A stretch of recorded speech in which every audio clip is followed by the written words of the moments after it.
Boa tarde, caros amigos, companheiros espíritas, simpatizantes da doutrina, que estão mais uma vez acompanhando a Rádio Biguaçu FM.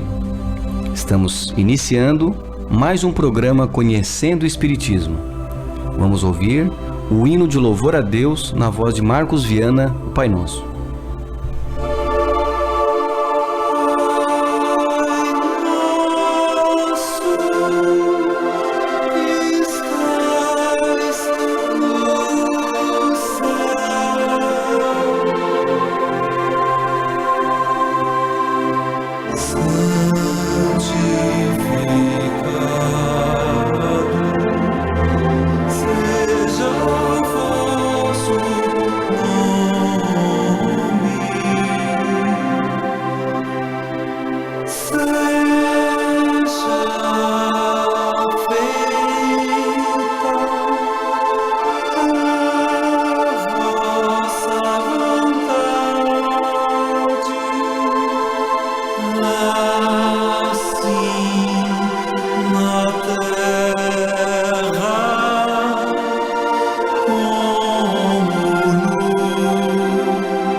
O programa Conhecendo o Espiritismo vai ao ar todos os domingos, das 18 às 19 horas, sempre alternando seu comando entre o Grupo Espírita Caminho da Luz e o Centro Espírita Fé, Esperança e Caridade, ambos filiados à Federação Espírita Catarinense Brasileira.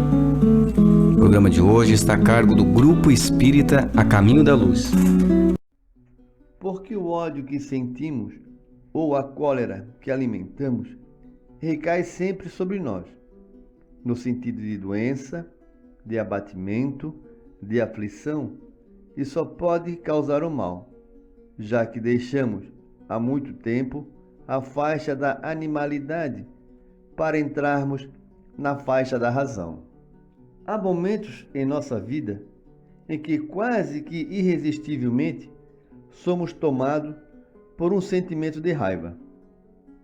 Não vejamos isso como um mal, porque a raiva é um sinal de alerta informando que o seu território está sendo invadido, que seu senso de identidade está menosprezado. Não nos sentimos culpados quando estamos com raiva, ódio ou mágoa. É humano ter esses sentimentos. E creio que por vezes temos até algumas razões sérias para isso. A questão crucial é saber o que faremos com eles. Permaneceremos com tais sentimentos por tempo indefinido? Iremos canalizá-los por alguma atitude violenta, seja ela física ou emocional? Essas não são as melhores opções, porque desta forma nós pagaremos um preço alto, o preço da nossa saúde, quando não o preço da liberdade ou o preço da própria vida. Nessas hipóteses, esses sentimentos serão tardiamente tratados num consultório médico, numa mesa de cirurgia, na penitenciária ou, lamentavelmente, hospitais do mundo espiritual.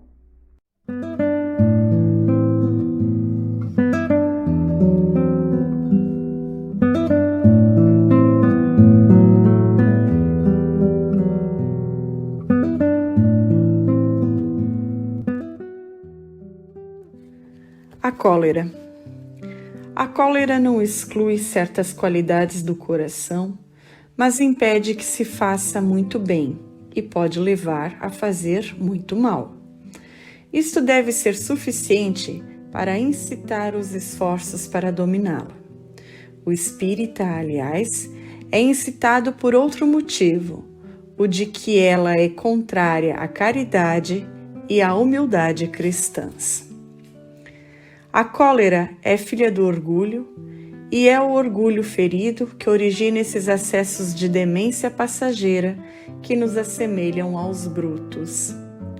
O orgulho nos leva a julgar-nos mais do que somos, a não aceitar uma comparação que nos possa rebaixar e nos considerar de tal maneira acima de nossos irmãos, seja na finura de espírito, seja no tocante à posição social, seja ainda em relação às vantagens pessoais, que o menor paralelo nos irrita e nos fere.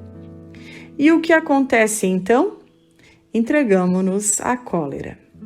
Com efeito, basta que se faça uma alusão a certo defeito nosso, uma comparação que nos rebaixe ou simplesmente nos seja desfavorável, uma crítica, ainda que sincera e construtiva, a qualquer realização de que tenhamos sido responsáveis, ou que alguém desatenda a uma ordem, esqueça uma recomendação ou contrarie uma opinião nossa, para que a irritação se instale em nosso espírito, nos faça perder a razão e nos leve à violência verbal ou física. Nesses momentos de fúria, é comum, então, dizermos coisas que não sentimos, tomarmos atitudes que não condizem com as normas da civilidade e até infligirmos agressão em quem quer que nos caia ao alcance das mãos ou dos pés.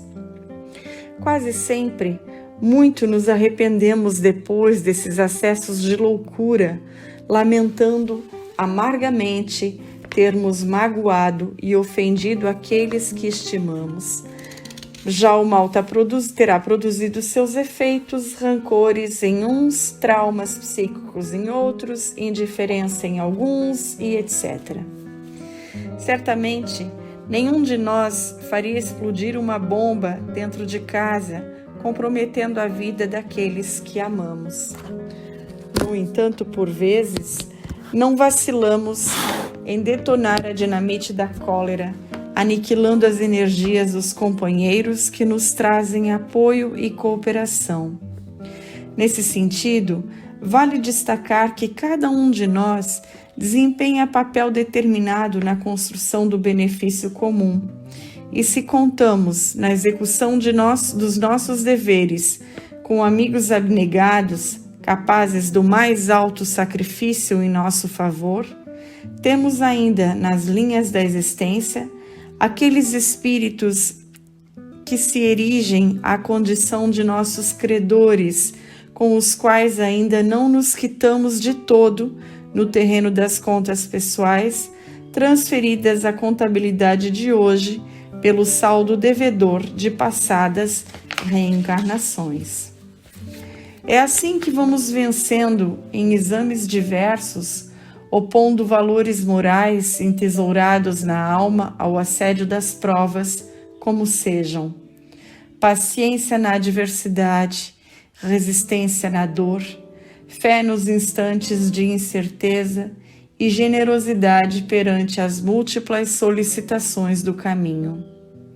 Chega, porém, o dia em que somos intimados ao teste da dignidade pessoal, seja pelo dardo do insulto ou pelo espinho da desconsideração, somos alvejados no amor próprio, e se não dispomos suficientemente de humildade e compaixão, eis que a altivez ferida se assemelha em nós ao estopim afogueado de que a cólera irrompe em fuzilaria de pensamentos descontrolados, arruinando-nos preciosas edificações espirituais do presente e do futuro.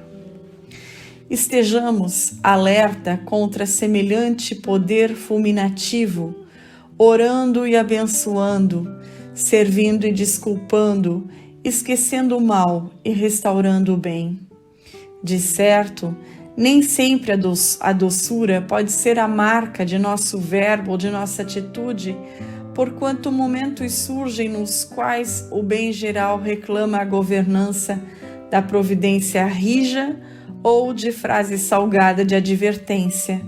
Mas é preciso não esquecer que a cólera nada remedeia em tempo algum e que, além de tudo, ela estabelece fácil ganho de causa a todos aqueles que, por força de nossa evolução deficitária, ainda se nos alinham nas trilhas da existência à conta de nossos inimigos e obsessores.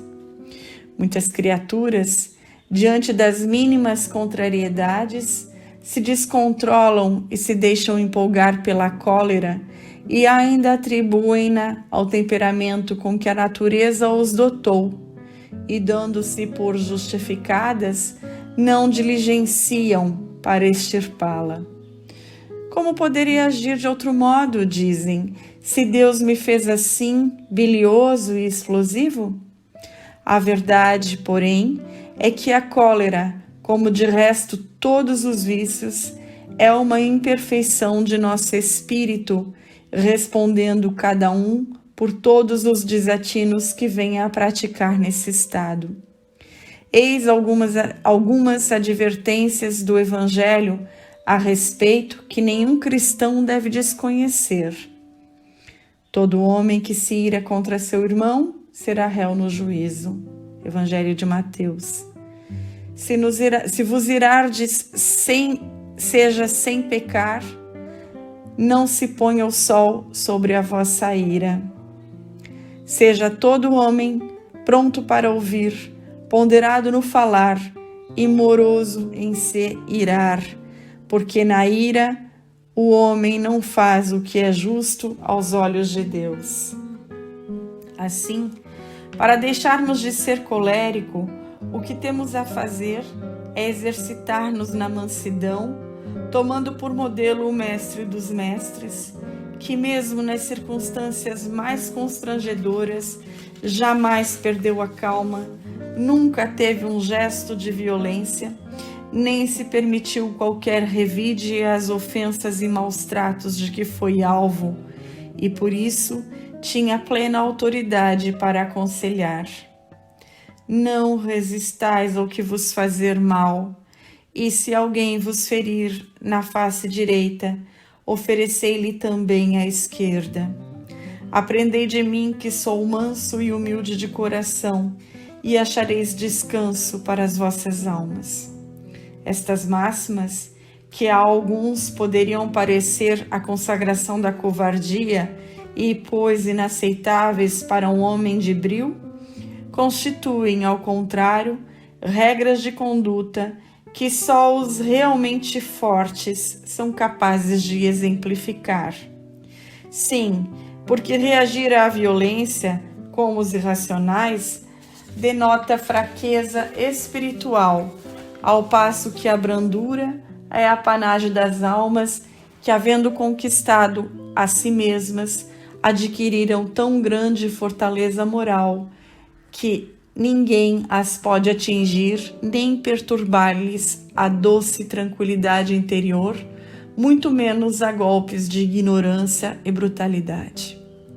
A cólera apresenta 10 negativas complexas que induzem a melhor das criaturas à pior das frustrações. 1. Não resolve, agrava. 2. Não resgata, complica. 3. Não ilumina, escurece. 4. Não reúne, separa. 5. Não ajuda, prejudica. 6. Não equilibra, desajusta. 7. Não reconforta, envenena. 8. Não favorece, dificulta. 9. Não abençoa, maldiz. E 10. Não edifica, destrói. A doutrina espírita esclarece-nos que devemos refrear nosso mau gênio, esforçando-nos por ser mansos e pacíficos, não apenas por meras razões místicas, mas como medida de higiene mental, pois sempre que nos encolerizamos, lançamos em nosso organismo forte adrenalina, e isso pode arruinar a nossa saúde física, se não mesmo causar-nos a morte. E o transpasse nessas condições nos seria sobremaneira penoso, tais as perturbações que viríamos a sofrer no mundo espiritual.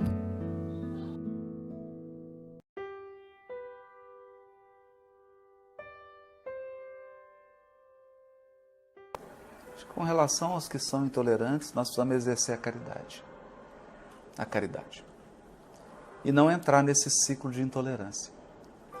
O Emmanuel tem uma frase belíssima, ele diz assim: a única voz que o orgulho respeita é a voz da humildade. A única voz que a violência respeita é a voz da paz e da brandura. Porque a violência não ouve a violência. O ódio, ele não escuta o ódio. A intolerância, ela não escuta a intolerância. Então nós devemos evitar retribuir o mal com o mal. Mas a questão que mais me preocupa não é o intolerante com a gente, ou o intolerante com o outro. O que mais me preocupa é a nossa intolerância. Administrar a nossa própria intolerância. Porque hoje nós vivemos num mundo em que as pessoas são estimuladas a ter ódio. A gente tem que tomar um cuidado com isso. Por exemplo, hoje, em qualquer roda de amigos, em qualquer conversa, se você não tiver ódio de algum partido ou de algum político, você não entra na roda. Você é demodê, você é meio que isolado. O chique é ter ódio e falar mal de algum partido ou de alguma iniciativa política. E a gente vê amigos, corações espíritas, destilando ódio no Facebook, no WhatsApp, político. A partidos, a pessoas. Mas será que nós vamos construir uma nova política com ódio? Será que é assim? Não é assim. Não é assim. As pessoas são estimuladas a ter ódio por gênero, ódio por preferência sexual. Ter ódio. Então a gente vê uma pessoa toda tatuada com hábitos, você é levado a ter ódio, a execrar. Então é preciso tomar muito cuidado com isso. A gente ficar vigilante no nosso grau de intolerância. Porque o outro é do jeito que ele é. Ponto. O outro é do jeito que ele é. Então, amar o próximo, respeitar o outro, é aceitar o jeito do outro. Eu não preciso viver como ele vive, eu não preciso concordar com ele. Eu só preciso respeitá-lo. Esse é o antivírus da intolerância. Respeito. Respeito. Respeito o outro. E é o respeito que constrói a paz. É o respeito que constrói o novo. Eu acredito sim que nós vamos mudar a política no Brasil. Eu acredito que nós vamos mudar a justiça. Acredito que nós vamos mudar as práticas administrativas. Nós vamos mudar a condição social do Brasil. Mas não acredito que nós faremos isso com ódio. Eu só acredito nessa construção se ela for feita com respeito, com paz. Isso é diferente de se posicionar. Se posicione, diga o que é certo e o que é errado. Olha, não, isso é errado, mas sem ódio. Sem ódio. A gente nunca viu Jesus agindo com ódio, mas ele preferiu morrer na cruz do que compactuar com os erros dos seus contemporâneos. Essa é a grande diferença.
98 FM, programa Conhecendo o Espiritismo.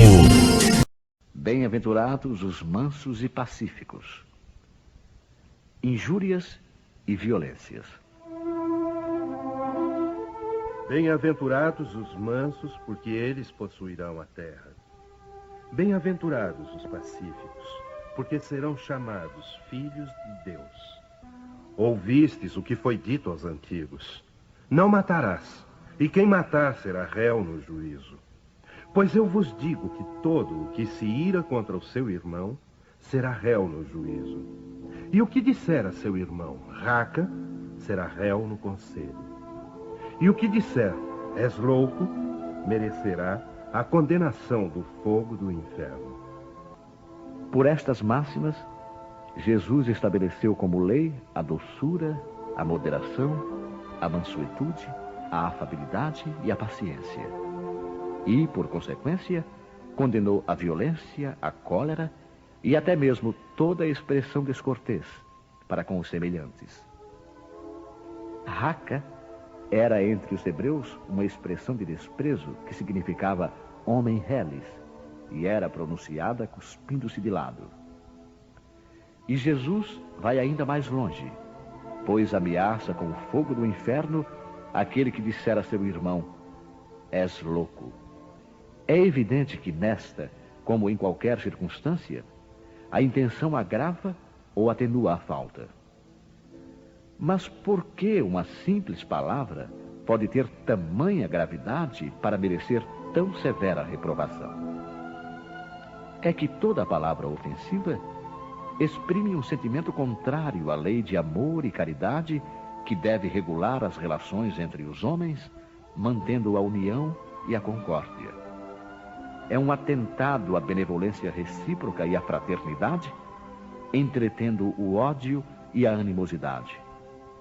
Enfim, porque depois da humildade perante Deus, a caridade para com o próximo é a primeira lei de todo cristão. Mas o que dizia Jesus por estas palavras? Bem-aventurados os mansos, porque eles possuirão a terra. Não ensinou ele a renúncia aos bens terrenos, prometendo-os do céu? Ao esperar os bens do céu, o homem necessita dos bens da terra para viver. O que ele recomenda, portanto, é que não se dê a estes últimos mais importância que aos primeiros. Por essas palavras, ele quer dizer que até agora os bens da terra foram assambarcados pelos violentos, em prejuízo dos mansos e pacíficos. Que a estes falta frequentemente o necessário, enquanto os outros dispõem do supérfluo. E promete que justiça lhe será feita assim na terra como no céu, porque eles serão chamados filhos de Deus. Quando a lei de amor e caridade for a lei da humanidade, não haverá mais egoísmo. O fraco e o pacífico não serão mais explorados nem espezinhados pelo forte e o violento. Será esse o estado da terra, quando, segundo a lei do progresso e a promessa de Jesus, ela estiver transformada num mundo feliz pela expulsão dos maus. Instruções dos Espíritos: a afabilidade e a doçura. Lázaro, Paris, 1861.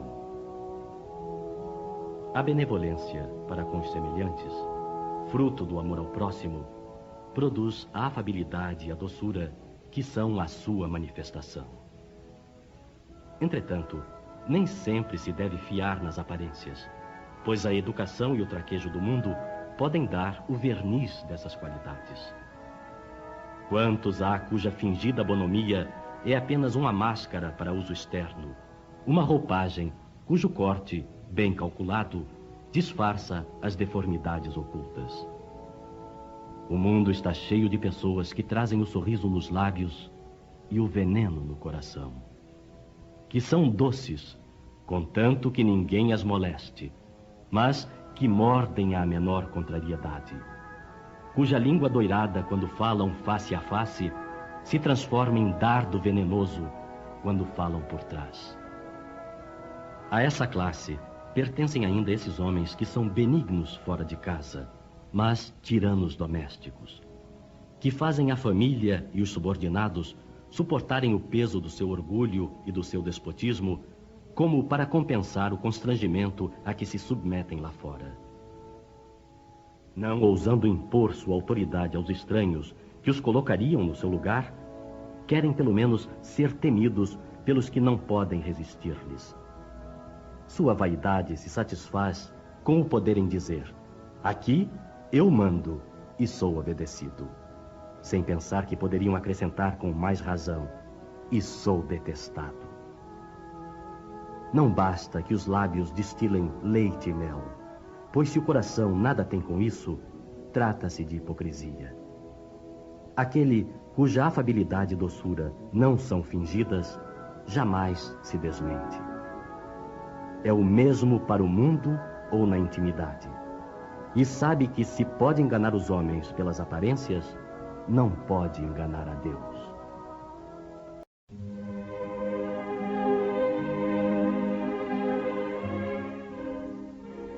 A dor é uma bênção que Deus envia aos seus eleitos. Não vos aflijais, portanto, quando sofrerdes, mas pelo contrário, bendizei a Deus Todo-Poderoso que vos marcou com a dor neste mundo para a glória no céu. Sede pacientes, pois a paciência é também caridade, e deveis praticar a lei de caridade ensinada pelo Cristo, enviado de Deus. A caridade que consiste em dar esmolas aos pobres é a mais fácil de todas. Mas há uma bem mais penosa e, consequentemente, bem mais meritória, que é a de perdoar os que Deus colocou em nosso caminho para serem os instrumentos de nossos sofrimentos e submeterem à prova a nossa paciência. A vida é difícil, bem o sei, constituindo-se de 1000 bagatelas que são como alfinetadas e acabam por nos ferir. Mas é necessário olhar para os deveres que nos são impostos e para as consolações e compensações que obtemos, pois então veremos que as bênçãos são mais numerosas que as dores. O fardo parece mais leve quando olhamos para o alto do que quando curvamos a fronte para a terra. Coragem, amigos. O Cristo é o vosso modelo. Sofreu mais que qualquer um de vós, e nada tinha de que se acusar, enquanto tendes a espiar o vosso passado e de fortalecer-vos para o futuro. Sede, pois, pacientes, sede cristãos. Esta palavra resume tudo.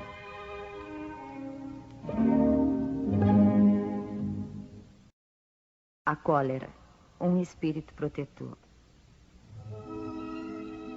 O orgulho vos leva a vos julgardes mais do que sois, a não aceitar uma comparação que vos possa rebaixar, e a vos considerardes, ao contrário, de tal maneira acima de vossos irmãos, seja na finura de espírito, seja no tocante à posição social, seja ainda em relação às vantagens pessoais, que o menor paralelo vos irrita e vos fere. E o que acontece então? Entregai-vos à cólera. Procurai a origem desses acessos de demência passageira que vos assemelham aos brutos, fazendo-vos perder o sangue frio e a razão. Procurai-a, e encontrareis quase sempre por base o orgulho ferido. Não é acaso o orgulho ferido por uma contradita que vos faz repelir as observações justas e rejeitar encolerizados os mais sábios conselhos? Até mesmo a impaciência, causada pelas contrariedades em geral pueris, decorre da importância atribuída à personalidade perante a qual julgais que todos devem curvar-se. No seu frenesi, o homem colérico se volta contra tudo, à própria natureza bruta, aos objetos inanimados que espedaça por não obedecerem. Ah, se nesses momentos ele pudesse ver-se a sangue frio, teria horror de si mesmo, ou se reconheceria ridículo. Que julgue por isso a impressão que deve causar aos outros. Ao menos pelo respeito a si mesmo, deveria esforçar-se, pois, para vencer essa tendência que o torna digno de piedade. Se pudesse pensar que a cólera nada resolve, que lhe altera a saúde, compromete a sua própria vida, veria que é ele mesmo a sua primeira vítima. Mas ainda há outra consideração que o deveria deter. O pensamento de que torna infelizes todos os que o cercam. Se tem coração, não sentirá remorsos por fazer sofrer as criaturas que mais ama? E que mágoa mortal não sentiria se num acesso de arrebatamento cometesse um ato de que teria de recriminar-se por toda a vida? Em suma, a cólera não exclui certas qualidades do coração, mas impede que se faça muito bem e pode levar a fazer-se muito mal. Isso deve ser suficiente para incitar os esforços por dominá-la. O espírita, aliás, é incitado por outro motivo, o de que ela é contrária à caridade e à humildade cristã.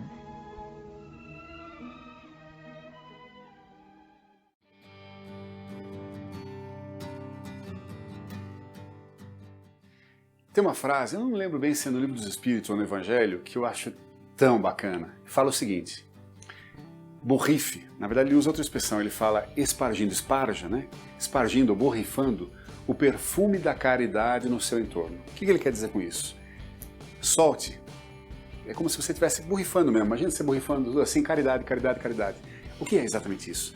Faça no seu entorno, crie uma aura, crie um ambiente, um clima, né, uma energia boa no seu entorno.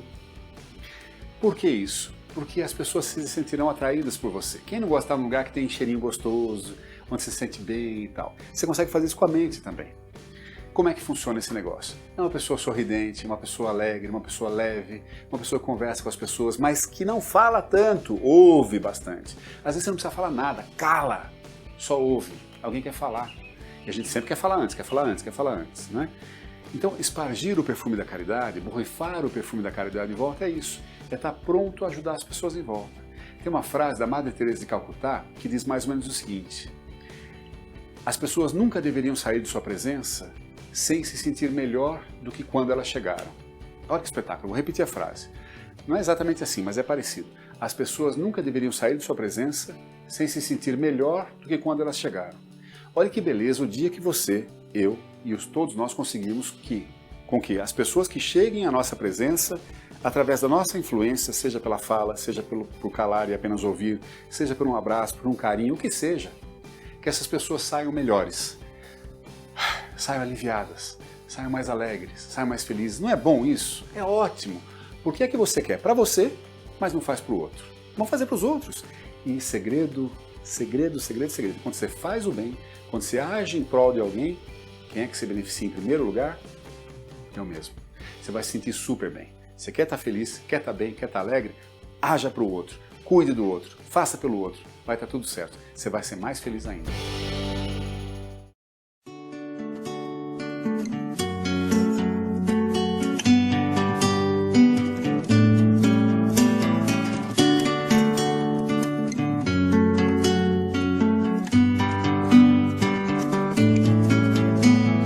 Pelos caminhos do mundo existem o mal e o bem.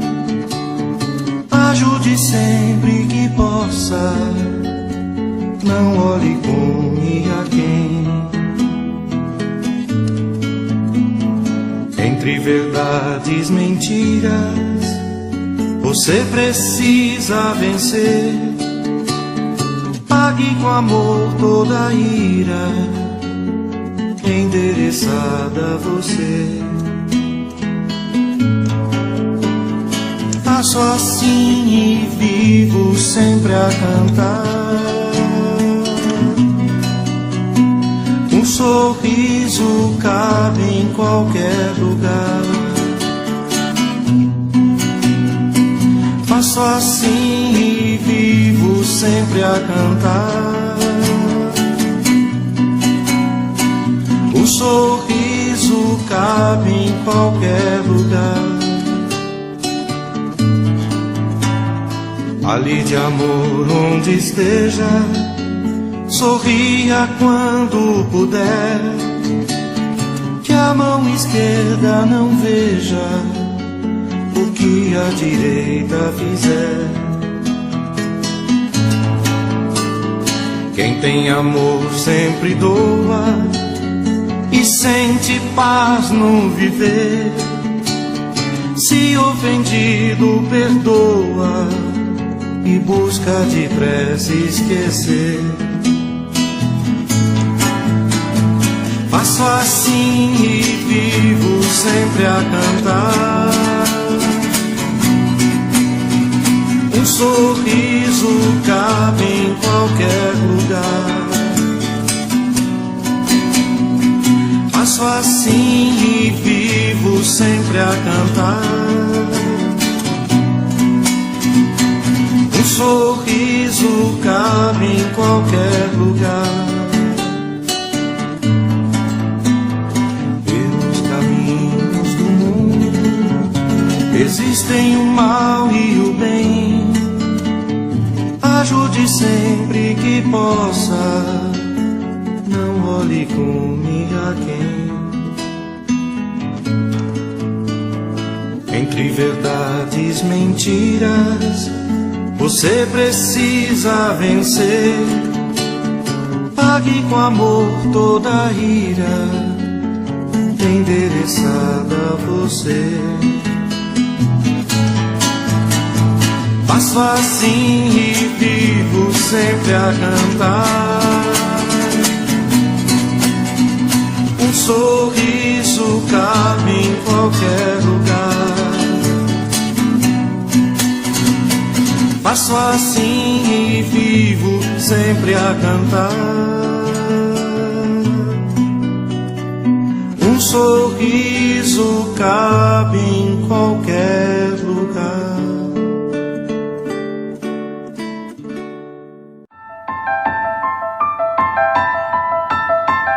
De todos os desvios da vida humana, o suicídio é talvez o maior deles pela sua característica de falso heroísmo, de negação absoluta da lei do amor e de suprema rebeldia à vontade de Deus, cuja justiça nunca se faz sentir junto dos homens sem a luz da misericórdia. Emmanuel, o Consolador, psicografia de Francisco Xavier. Uma campanha, Grupo Espírita A Caminho da Luz, Biguaçu, Santa Catarina. www.radiofraternidade.com.br. Programa Espírita Conhecendo o Espiritismo e Programa Espírita Luz e Fraternidade. 7 minutos com Emmanuel. Segunda Carta aos Coríntios, capítulo 1, versículo 12. Comentário do livro Palavras de Vida Eterna, capítulo 155, intitulado Paz em Nós. Porque a nossa glória é esta, o testemunho da nossa consciência. Paulo, 2 Coríntios 1, 12. Comenta o benfeitor.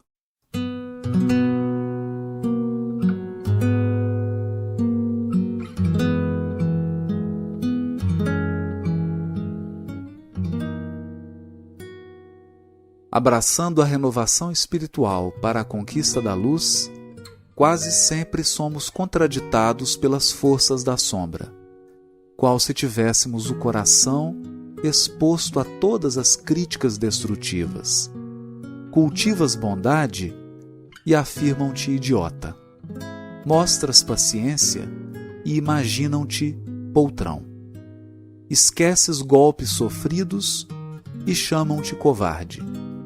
Praticas a humildade e apontam-te por tolo.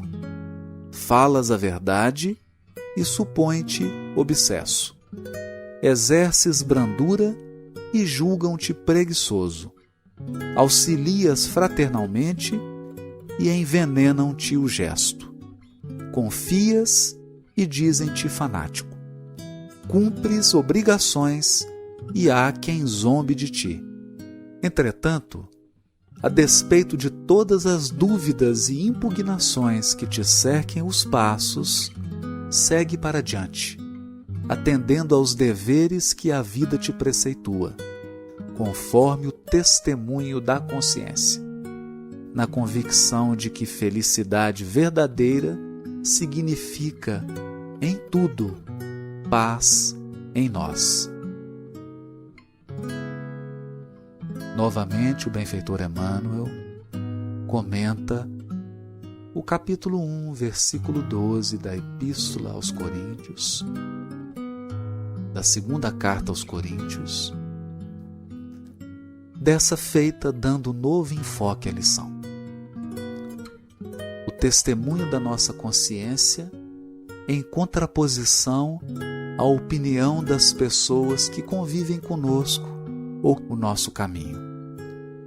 Na verdade, é muito difícil conciliar fidelidade à consciência, fidelidade aos ideais esposados a partir do momento em que conhecemos a mensagem do Cristo e as opiniões das pessoas. Nem sempre é possível agradar aos outros e permanecer fiel a Jesus. Nesse sentido, não devemos titubear. A fidelidade ao Mestre, a fidelidade às leis divinas, deve representar o alvo dos nossos esforços, ainda que as pessoas que estejam no nosso círculo de relações não entendam o nosso comportamento, não entendam as nossas intenções e a nossa conduta.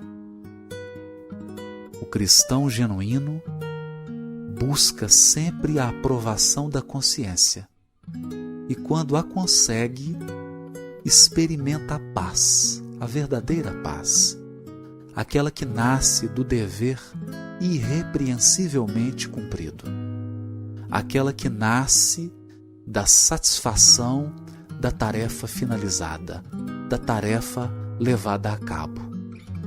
Como diz o próprio Emmanuel em outra passagem, nós não devemos desagradar deliberadamente a ninguém. Não devemos agir no sentido de espicaçar, no sentido de despertar a ira, a raiva, ou mesmo a inconformação das pessoas. Todavia, não podemos esperar ingenuamente agradar a todos, nem mesmo o Mestre, governador espiritual do orbe, Cristo de Deus, que dirige o destino de mais de 20 bilhões de almas em evolução no orbe, conseguiu agradar a todos. Pelo contrário, desagradou de forma tão intensa que despediu-se da sua missão generosa nos braços da cruz. É preciso compreender que, cumprido o dever, manter-se fiel à consciência implica, em muitas ocasiões, abdicar, renunciar à aprovação da maioria. Afinal de contas, em sendo aprovado pela própria consciência, devemos nos sentir muito felizes, porque a consciência é a única e principal voz que nos compete atender nesse particular.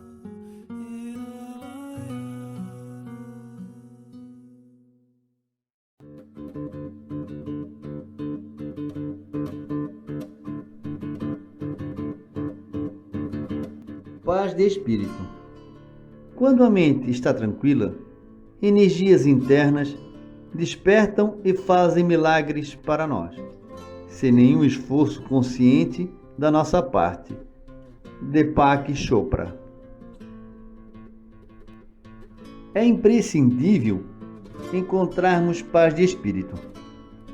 Ela não nasce da inércia, da isenção de lutas, mas emerge de uma consciência tranquila, que reconhece o empenho que fazemos para viver bem com nós mesmos e com as pessoas que nos cercam, aceitando as limitações inerentes às nossas condições humanas.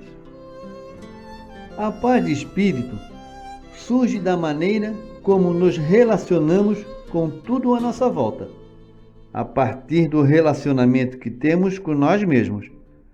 Precisamos acabar com as nossas guerras se quisermos ter paz na alma. Viver é ter uma grande chance de experimentar atritos constantes.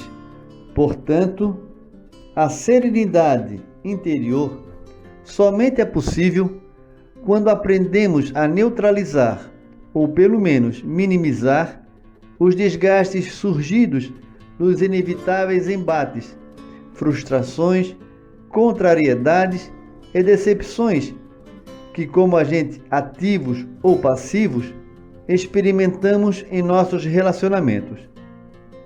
Sem esse esforço diário de aprender a apagar incêndios, viveremos no inferno interior de insatisfação crônica e discórdias permanentes. Ajuda muito quando praticamos a proposta dos filósofos do estoicismo. Abre aspas. Lamentar um pouco menos, esperar um pouco menos, amar um pouco mais. Fecha aspas. Isso faz diminuir muitas tensões e atritos, pois, como afirma o filósofo Luc Ferry, a vida boa é a vida reconciliada com o que é, a existência que aceita o mundo tal como é.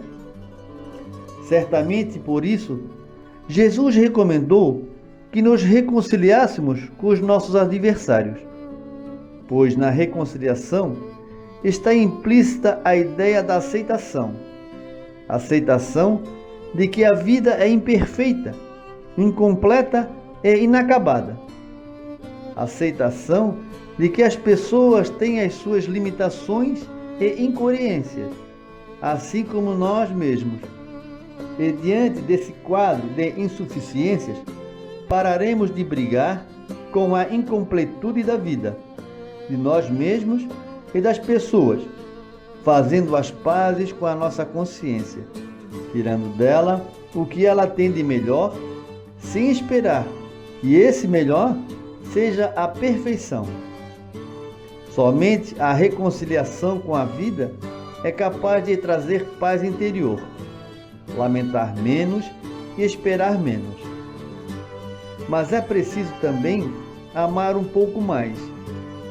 O amor que une o que está partido, o amor que cola os pedaços do vaso quebrado, o amor que enxerga a beleza na indiferença, o amor que se aproxima do que está distante e o amor que não espera a perfeição para amar.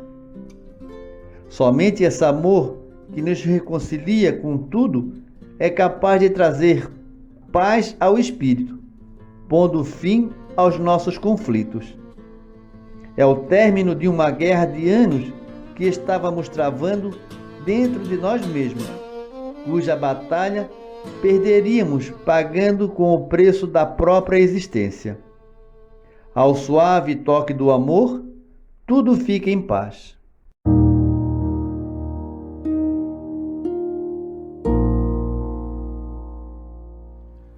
Conquista de paz, Emmanuel. Em muitas ocasiões, especialmente quando se te agravam as situações difíceis, perguntas a esmo como conquistar serenidade de maneira a varar os percalços do dia a dia. Imagina-te no lugar daqueles que se te fazem motivos de irritação e examina-te um tanto mais. Se em teu grupo de trabalho desempenhasses a função do chefe, atormentado de problemas e conflitos, estarias talvez em mais duras condições de intemperança mental, quando isso acaso acontecesse. Caso te visses na posição do subalterno, faceando às vezes amargos dramas domésticos, é provável evidenciasses mais lentidão no serviço a fazer quando isso viesse a suceder. Considerando a possibilidade de seres o doente que te incomoda, quando isso se verifique, de certo não te reconhecerias com menos intolerância diante do sofrimento. Na hipótese de haveres sofrido as longas tentações da criatura julgada em erro, é possível houvesses descido a mais baixo nível. Se te notasses na posição enfermiça da pessoa que te ofendeu, ignorarias se não terias ferido alguém com mais ímpeto. Analisemo-nos através das lentes da introspecção e reconhecer-nos-emos imensamente distante da condição dos anjos. E isso nos ensinará que os companheiros com os quais convivemos nem sempre conseguirão apresentar, por enquanto, qualidades que ainda não possuímos, e raciocínios mais profundos nos farão sentir a necessidade de calma e tolerância de uns para com os outros em todos os momentos inquietantes da vida.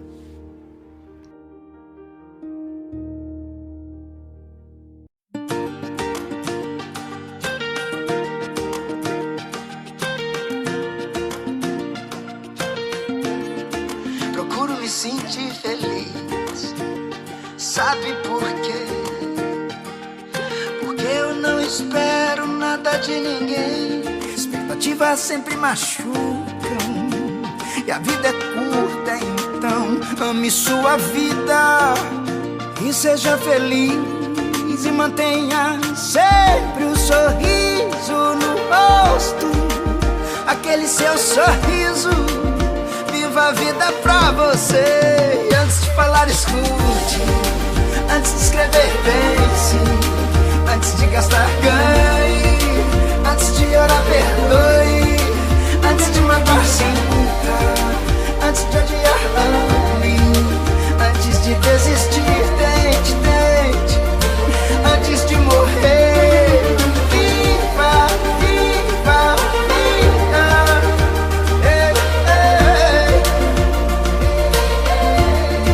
Procuro me sentir feliz. Sabe por quê? Porque eu não espero nada de ninguém. Expectativas sempre machucam e a vida é curta, então ame sua vida e seja feliz e mantenha sempre um sorriso no rosto, aquele seu sorriso. Viva a vida pra você. E antes de falar, escute. Antes de escrever, pense. Antes de gastar, ganhe. Antes de orar, perdoe. Antes de magoar, sinta. Antes de odiar, ame. Antes de desistir, tente, tente. Antes de morrer. Antes de falar, escute. Antes de escrever, pense. Antes de gastar, ganhe. Antes de orar, perdoe. Antes de magoar, sinta.